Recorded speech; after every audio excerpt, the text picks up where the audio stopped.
also know that there have been infringements on free speech that actually affect not just the British. Of course, what the British do in their own country is up to them, but also affect American technology companies and by extension American citizens. So that is something that we'll talk about today at lunch.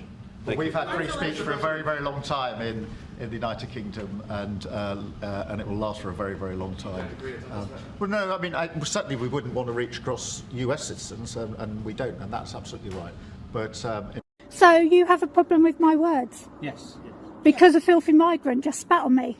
Yeah, that is and you've got the issue with me? We have a duty to challenge that language, yeah, because we're police officers and it's... Because he's filthy and he's a migrant and he attacked me like the other one. We're trying to help you report which is offensive, isn't it? But we can't not challenge that language because... There's people in the public... Add your numbers. So you'll find my language offensive, 1483 Yeah, I do find it 3028 I'm still happy to help you with your crime, but we have to 1192. challenge you when you use language like that. Especially when you're in the public as well, because obviously the people walking past us... I think that's fair. Well, I think filthy migrants attacking English people is disgusting. Yeah, but you're also swearing as well, madam.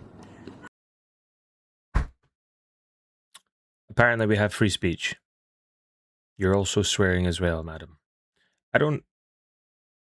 Did she swear? So I just rewatched that there and I didn't hear her swear. Maybe she swore before the filming started, but saying the terms filthy migrant, I don't see as swearing. I can see it as being offensive, but again, you have the right to be offended, but just because you're offended doesn't mean there should be consequences for the person that offended you, because offense is subjective. You could be offended by a dog existing in your presence. Nothing's going to happen to the dog. You could be offended by the color blue. You know, where does it end? Since when is swearing a crime? To get spoken to with respect to, like, and you're in public where there's people, kids not too far away. Just doing our job. People can hear that. Yeah, but she's being respectful. So we've got free speech, but then you get this, and then we've also got another clip which I'll show you guys. Yeah, but just quickly, we'll look at this. So this is another thing that Keir Starmer. Let's go back to what he said. well, no, I mean, certainly we wouldn't want to reach across US citizens, and we don't, and that's absolutely right. Yet saying here that he wouldn't infringe on US citizens and their free speech, but 4chan, which is a massive forum site or something, I've never really used it, but they're a US-based company.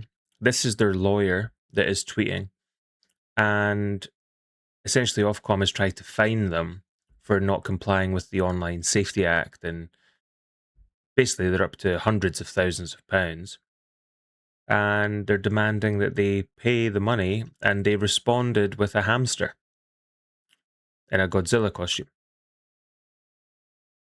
And then you have this other clip here, which I'm going to show you just now, which is where a guy just filming, I'm guessing, going around and just sort of doing, you know, like auditors, they go around and they just audit behavior of police officers or other people, and they do that for content. And there's nothing really malicious with that, I don't think. They do try to get their clicks and stuff, but they're not really doing anything illegal. I do find some of them to be somewhat annoying, but is what it is. And this guy's told that he's going to be arrested for potentially causing a breach of the peace. So how's that not infringing on free speech? Anyway, I'll leave this video with you guys. Food for thought. Let me know your thoughts below, and don't forget to subscribe to the channel. Catch you guys in the next one. Okay. I'm not approaching people. Okay. People are approaching me. Okay. And all I'm saying is if you carry on, then there will be issues, alright? With the people? With the police. Why? How is that possible when I'm not breaking any laws? Me and my colleague, we've explained it many times. We can arrest someone to prevent a breach of the peace. A breach of the peace is... But he has to be doing something wrong. Yeah. We're arresting you to prevent it from you doing something wrong.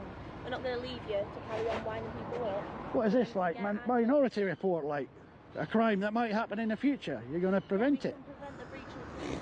Have you heard about that? Why don't you just tell people to mind their own effing business? Well, I wouldn't recommend you doing that. Why? Because you're going to cause issues. We are here to stop anyone attacking anyone or anyone getting angry, because your behaviour, if you carry on with some of these people, someone might lose their temper, Yeah. and then that's going to cause a breach of the peace, isn't it? Oh God, I should have just stayed in bed this morning, shouldn't I? Maybe